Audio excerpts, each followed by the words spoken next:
Merry Christmas, everyone.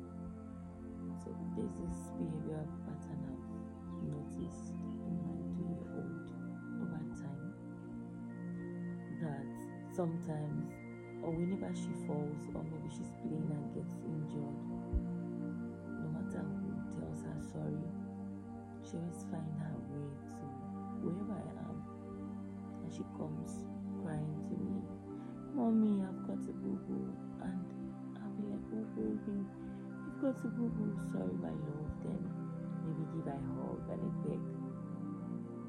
And other times maybe she does something and I give her a spank and she's crying. Seriously, of course she's in pain and she's crying. I should expect her to maybe go to the father or go to someone else and cry, but in the midst of her tears, she still comes straight to me, who just gave her a spank. Now that act alone keeps me broken all the times, because I look at her and I'm like, I want to be like this child. This is how I want to be. I don't want to run away when I'm being chastised. I don't want to avoid God because He corrects me of something. I don't want to flare up because I'm being pointed at what I did or have done, which is not right. I just feel that's how God expects His children to be, or to respond to chastisement. Because you see, chastisement is one of God's love language. He said, "Whom I love, I chastise." God always wants the best for us. He always wants to ensure that we are in character. He always wants to ensure that we live out a life of virtue. Okay? And when He keeps chastising us, it's not expected that we flare up and just ignore Him or avoid the place of prayer. There's really no place to run to.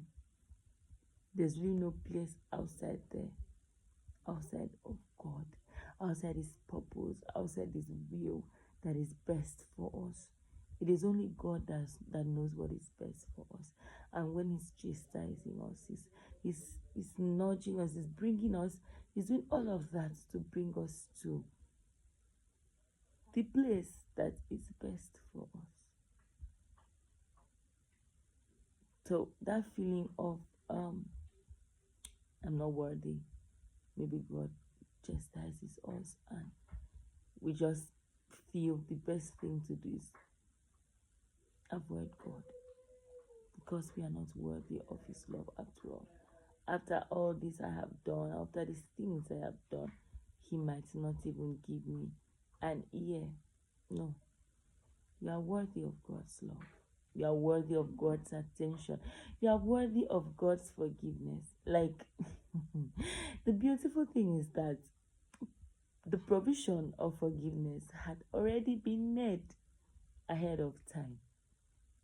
It had already been made ahead of time.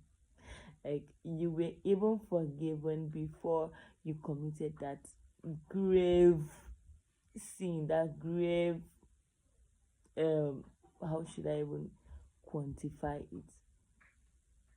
Before you even committed that sin, before you even did that wrong, provision had already been provided for.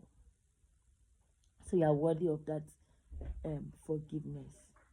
So go back to your Father. Go back to your Father. Go back to your Father. He's the only one that wants and knows the best for you. Your own best is nothing compared to God's best over your life.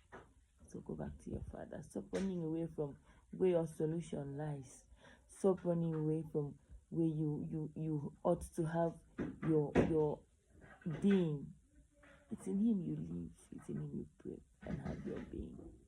Stop running away from your daddy. Go back home. Go back home. Go back to the place of prayer. God awaits you. Merry Christmas once again.